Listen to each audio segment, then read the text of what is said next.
दुनिया के सबसे बड़े न्यूज सेंटर से यह है बीबीसी ग्लोबल इंडिया। नमस्कार, मैं हूं अनुराग शर्मा। हर हफ्ते ग्लोबल इंडिया में हम लेकर आते हैं वो खबरें जो जुड़ी हैं आपसे, तो महसूस कीजिए हमारे साथ खबरों की धड़कन। ग्लोबल इंडिया में सबसे पहले, पेंटागन की छद्म युद्ध वाली रिपोर्ट के बाद पाकिस्तानी सेना प्रमुख अमेरिका में क्या सुनना चाहेगा अमेरिका राहील शरीफ से। 100 शतकों के फेर ने उड़ा दी थी सचिन की नींद। बीबीसी से खास मुलाकात में बोले यही था उनके करियर का सबसे मुश्किल वक्त। ग्लोबल इंडिया में इनके अलावा आप देखेंगे, ईरान के समलैंगिकों के पास है सिर्फ 2 विकल्प, सेक्स चेंज सर्जरी या जेल। बीबीसी की खास पड़ताल।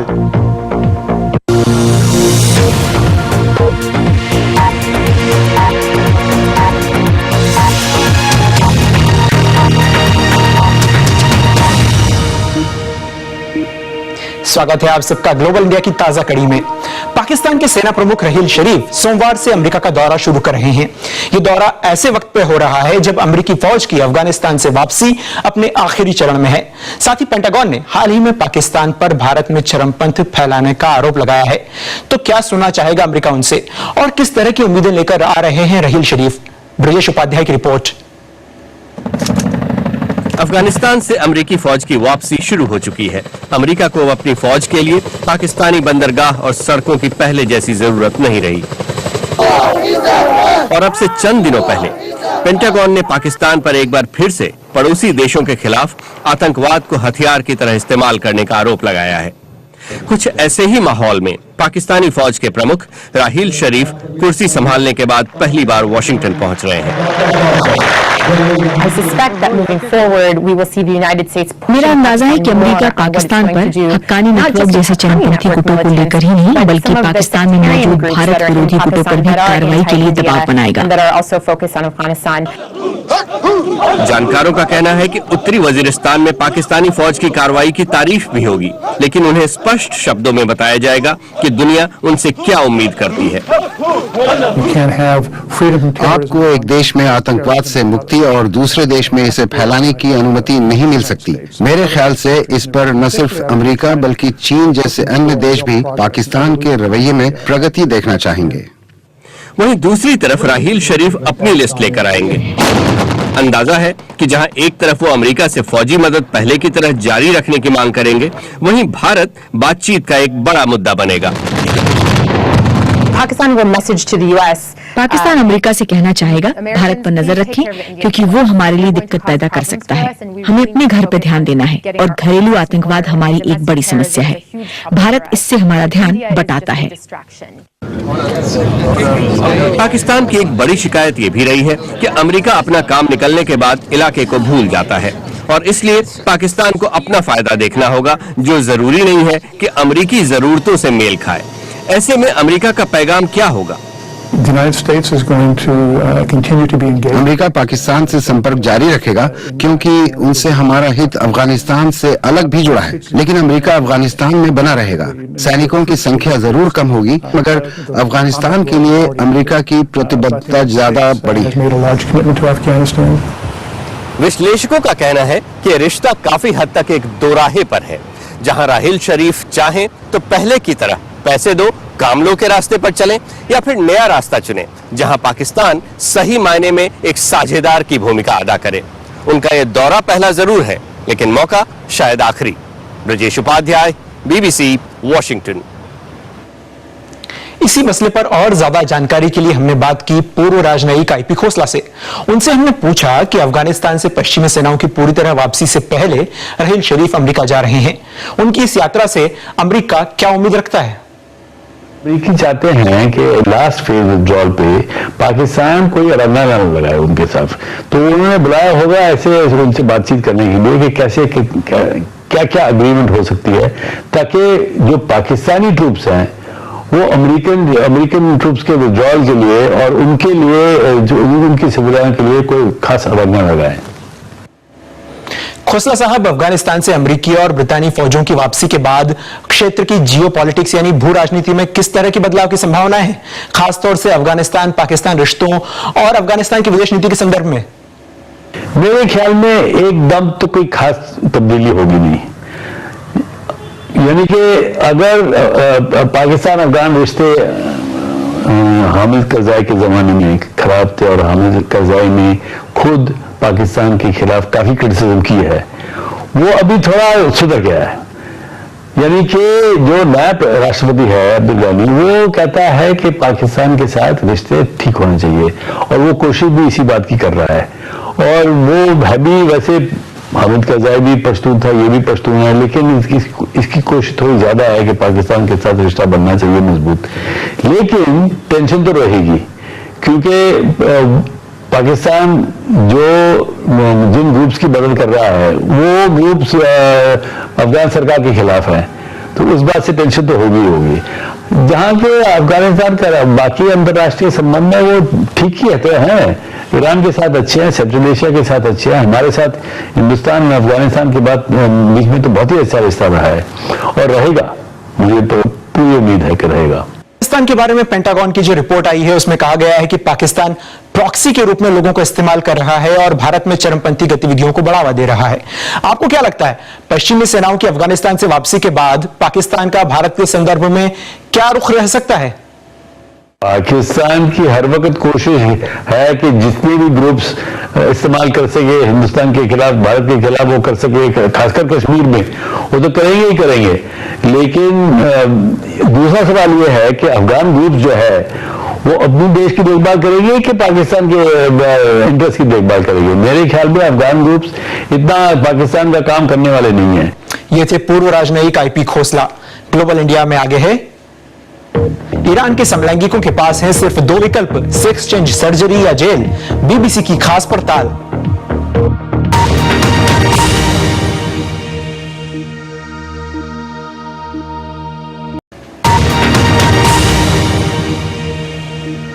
लंदन में बीबीसी ब्रॉडकास्टिंग हाउस से आप देख रहे हैं ग्लोबल इंडिया।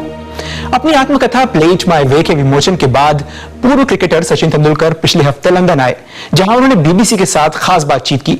सचिन ने हमें बताया कि उनके 100 शतकों में से उन्हें कौन सा सबसे ज्यादा पसंद है। I think the most meaningful 100 has to be the one that I scored against England in 2008 in Chennai. This was after a terrorist attack in Mumbai, and I think the whole nation needed something, where we could divert our attention, even if it was for a short span, and then allow them to think about something else. It was that one match. Sachin ने बताया कि उनके 100वें शतक से पहले जिस तरह से सारे देश में इसकी चर्चा हो रही थी, उससे वो काफी दबाव महसूस करने लगे थे। It was a difficult phase in my career because everybody had started talking about 100. For any batsman to go out and score big runs and win a match is something that you dream of. It's something that you want to do always. And while doing so, you end up scoring 100. That feels great. But then suddenly the focus was only on 100 and it had started affecting me. Sachin से हमने ये भी पूछा कि क्या उन पर सारे देश की उम्मीदों का बोझ था? People expected a lot of things from me, and I enjoyed that because people actually felt that I could deliver. And if an individual is part of a team and people don't expect anything from him, there is always a question mark. So I felt good when people expected something from me, and that sort of inspired me to go out and push myself harder. Sachin को अच्छा लगा कि लोग उनसे कुछ चाहते हैं। Global India में खबरें और भी हैं, लेकिन पहले BBC global exclusive round up, दुनिया की बड़ी खबरों पर बीबीसी की खास नजर।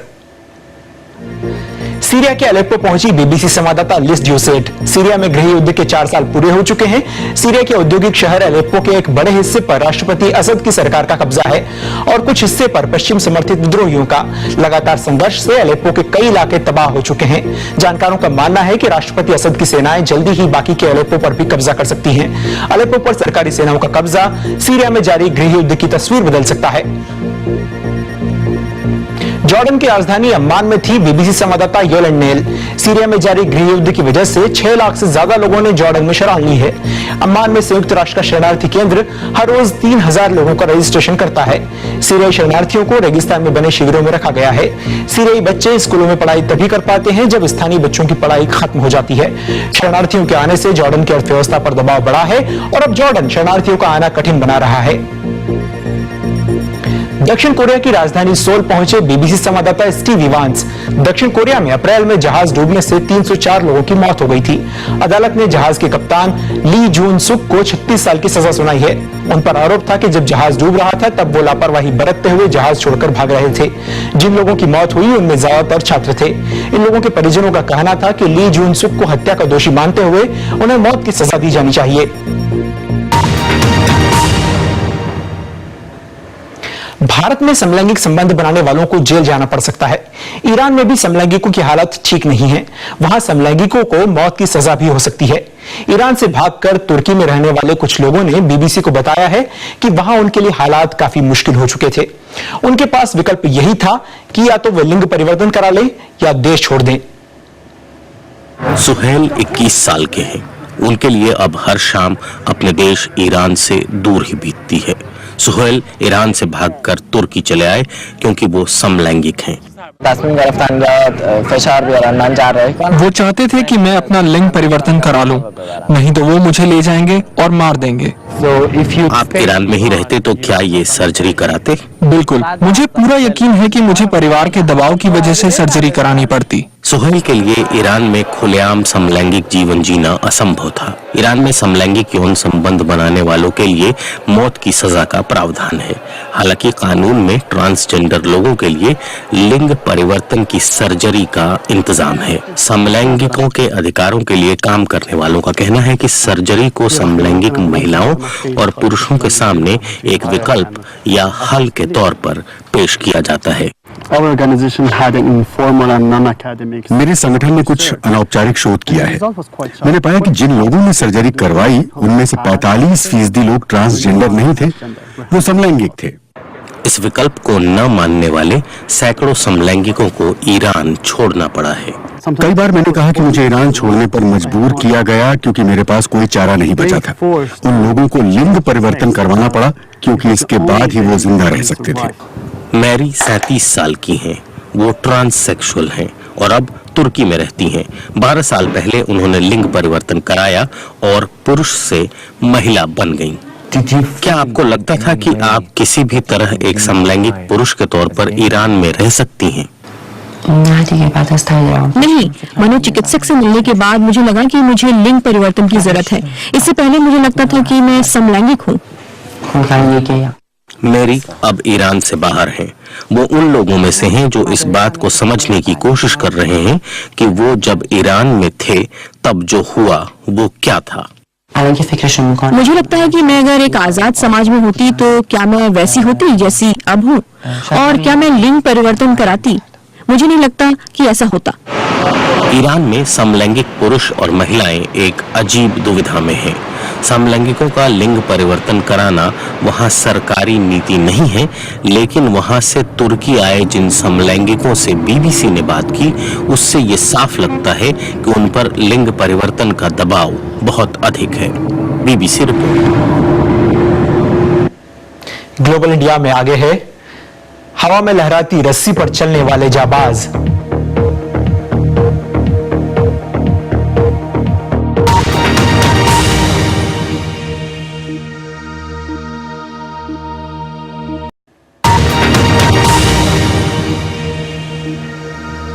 आप देख रहे हैं ग्लोबल इंडिया। मैं हूं अनुराग शर्मा।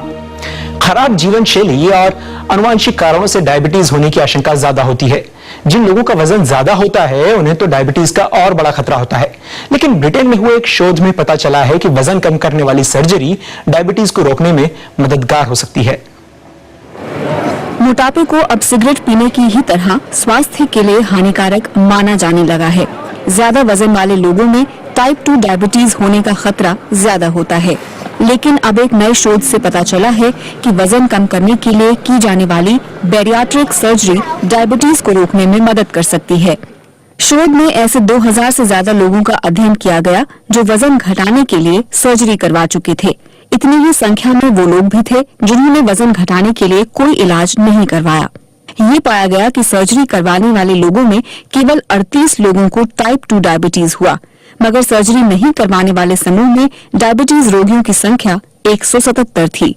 डायबिटीज के इलाज के लिए वजन घटाने वाली सर्जरी एक कारगर तकनीक है। हमारा अध्ययन यही दिखाता है। हमें बैरियाट्रिक सर्जरी में और निवेश करने की जरूरत है ताकि इसका फायदा मरीजों को हो सके। हालांकि सर्जरी के रास्ते वजन घटाने के उपाय पर सवाल भी उठते हैं। डायबिटीज यूके नाम की संस्था का कहना है कि इसमें जोखिम भी है। वहीं ब्रिटेन की सरकारी स्वास्थ्य सेवा का मत है कि ज्यादा जोर वजन को सामान्य रूप से कम रखने के उपायों पर दिया जाना चाहिए। BBC report. भविष्य में मशीनें छीनेगी नौकरियां, हिंसा और गेमिंग के बीच क्या है ताल्लुक? तकनीक की दुनिया की खबरें क्लिक में।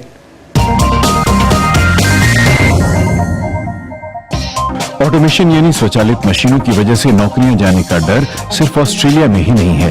कंसल्टिंग कंपनी डिलॉयट की एक रिपोर्ट के मुताबिक अगले 20 साल में ब्रिटेन की कुल नौकरियों में से 1/3 से ज्यादा गंभीर खतरे में होंगी, क्योंकि लोगों की जगह मशीनें उनका काम करने लगेंगी।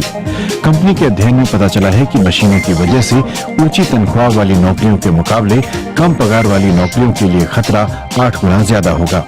रिपोर्ट के मुताबिक दफ्तर और admin support, sales, transportation, construction और प्रोडक्शन से जुड़ी नौकरियां मशीनों की वजह से सबसे ज्यादा खतरे में होंगी।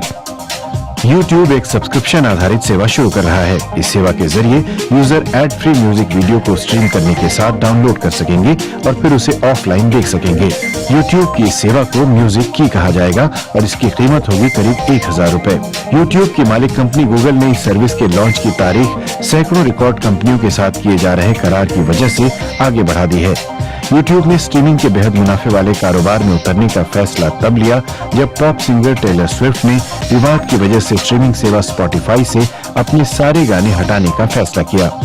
पॉप स्टार का दावा था कि स्पॉटिफाई ने गीतकारों, निर्माताओं, कलाकारों और कंपोजर्स को उनके काम के लिए पैसे देने में गड़बड़ी की। और अब गेमिंग के शौकीनों के लिए एक अच्छी खबर। जर्नल ऑफ कम्युनिकेशन में छपे एक अध्ययन से पता चला है कि वीडियो गेम्स खेलने और फिल्में देखने का असल जिंदगी की हिंसा से कोई सीधा ताल्लुक नहीं होता। इस नए प्रकाशित अध्ययन में पहले के उन तमाम शोध पर सवाल उठाए गए हैं जिनमें अक्सर ये कहा जाता था कि वीडियो गेम और सिनेमा का असल जिंदगी की हिंसा से सीधा संबंध होता है। इसलिए अगर आप वीडियो गेम में दिलचस्पी रखते हैं तो बेहिचक गेमिंग कंसोल थामे रहिए। और आखिर में एक अहम कामयाबी की खबर। धरती से 50 करोड़ किलोमीटर दूर धूमकेतु पर पहली बार एक अंतरिक्ष यान उतरा है। रोसेटा प्रोजेक्ट और उससे जुड़ी तकनीक के बारे में हम पहले भी आपको जानकारी देते रहे हैं और अब इस उपलब्धि को देखकर बेहद खुशी हो रही है कि ये अभियान अपने अंजाम तक पहुंच रहा है। यूरोपियन स्पेस एजेंसी की पूरी टीम को इस शानदार कामयाबी के लिए बधाई।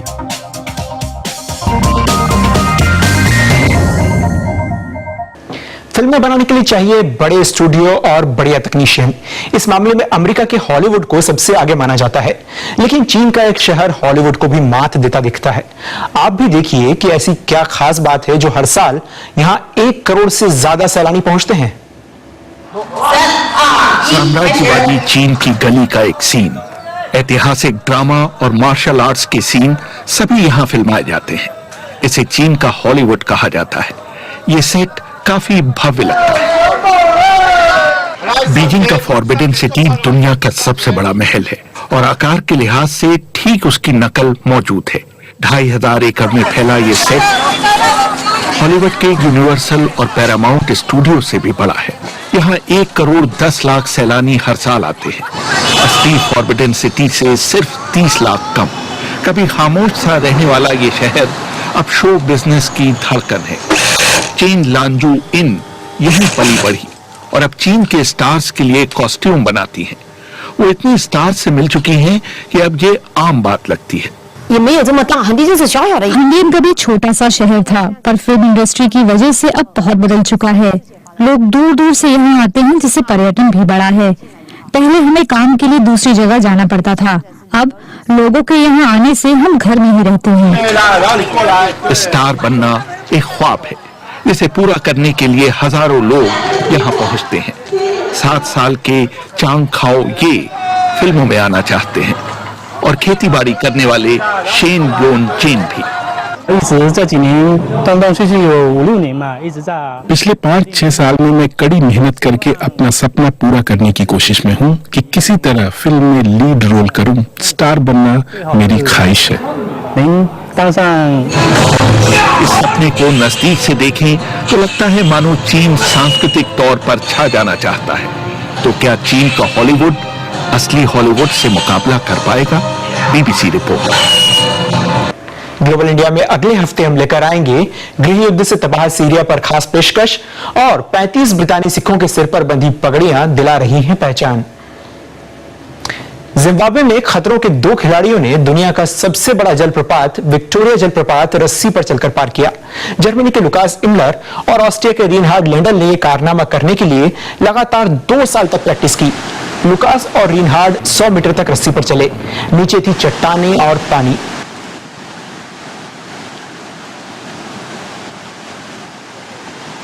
सुरक्षा के नाम पर उनकी कमर में सिर्फ एक रस्सी बंधी थी। कोई हादसा होता तो उनकी जान भी जा सकती थी। विक्टोरिया जलप्रपात जाम्बिया और जिम्बाब्वे की सीमा पर है।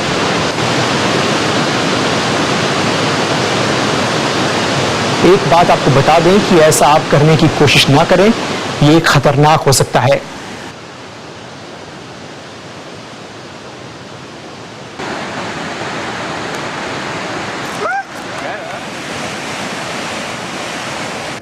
फिलहाल लंदन स्थित बीबीसी ब्रॉडकास्टिंग हाउस से अनुराग शर्मा को अनुमति दीजिए। नमस्कार।